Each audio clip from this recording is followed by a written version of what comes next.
That was a little sidebar. I just said Tanastaling to Timothy in Amharic. She didn't realize that I was born in Ethiopia. I speak fluent Amharic.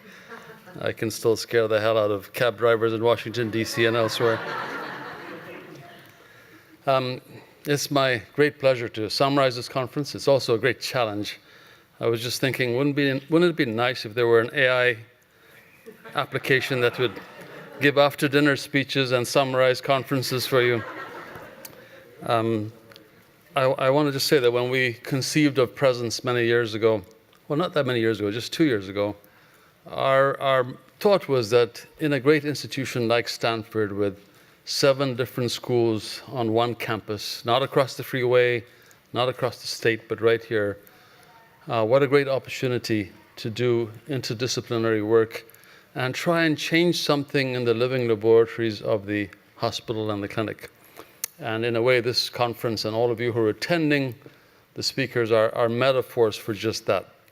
It's really a very diverse and wonderful group.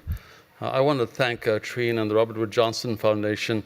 What a wonderful vision. Foundations like the Robert Wood Johnson, the Moore Foundation, that allow us to engage in these kinds of exercises of reflection and inquiry and intentionality, all those wonderful things. But Trine, especially, your thoughtfulness in helping us come up with the right speakers, the right themes, was extraordinary. So we're very, very grateful for that. Thank you. I want to thank all my colleagues. I don't want to bore you at length with a long recitation of names. I'll just say the extraordinary speakers, the folks who made your arrival here seamless, Sonu and her incredible crew. This could not happen without their hard work over many, many months. I'm reminded of C.P. Snow's famous two cultures argument, if you remember that from many, many years ago. C.P. Snow was a physicist, and he was lamenting the fact that all the people in power tended to be classically trained humanists, and they were contemptuous of scientists who didn't know Shakespeare and couldn't quote Milton. And yet, if you ask them about the second law of thermodynamics or something in science, they didn't feel that they needed the same literacy. And C.P. Snow's argument was that these two cultures needed much more commonality, much more dialogue.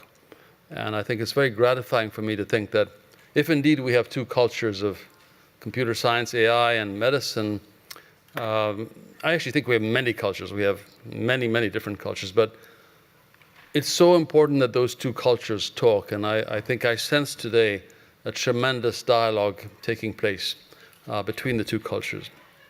I won't try and summarize everything that took place today. I think you're as anxious to digest what you heard, and also I don't want to be the barrier between the freeway or the liquor bar outside. Either way, I don't want to be the barrier. I'll just say that some of the themes that emerged for me was the striking contrast between our ability to have a conference like this, the richness of Stanford and this community, and what we know as poverty just outside our doorstep. And I think that theme came up again and again. And David Grusky and his wonderful panel with Emma and Jeff really set the stage for us on that. I want to thank Jonathan Chen even before that for giving us the vocabulary about all these things. Victor, thanks for coming all the way. You and Mark really helped us understand the perspective of population science, health equity. And I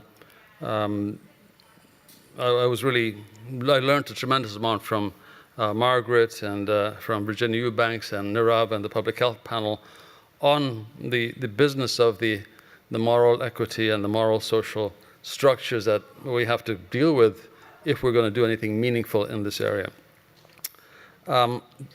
But there was a great note of optimism that I took away. I especially liked Sanjay Basu's charge that we need to use AI to leverage diversity and personalization. I liked his idea that we shouldn't just rely on the EMR, but in fact should be stratifying results from many different sources to get the kind of guidance that we need. Nigam is a wonderful articulator of how AI and machine learning needs to be specific if it's going to be useful in the clinic. His question earlier today resonated for so many of us that I actually went back to him and I said, Nigam, please tell me the question you asked one more time so I can restate it accurately, because I think it's at the heart of what we're taking away. He said, we need data to build a learning healthcare system. However, we don't trust anyone enough to give them our data. The solution has to be a public-private partnership to create a trustable institution and a right to benefit from the data and the models if you're a contributor to the data. Consent would be for the scope of service, not for the actual data. I was quite taken by the afternoon panel with Roberta chairing and with Tino Cuellar and Professor Cohen from the East Coast, and our own John Ioannidis, making us question our own very existence as being valid. Clearly, we have huge ethical problems, legal problems to wrestle with. But here's the thing. For all the problems you heard about today, we have the right people in the room here. We have the right people who are at the right institution. We have great funding agencies. So if anybody can get to the heart of this, I believe it's meetings like this, convening people like this, that can begin to articulate the problems and begin to solve them.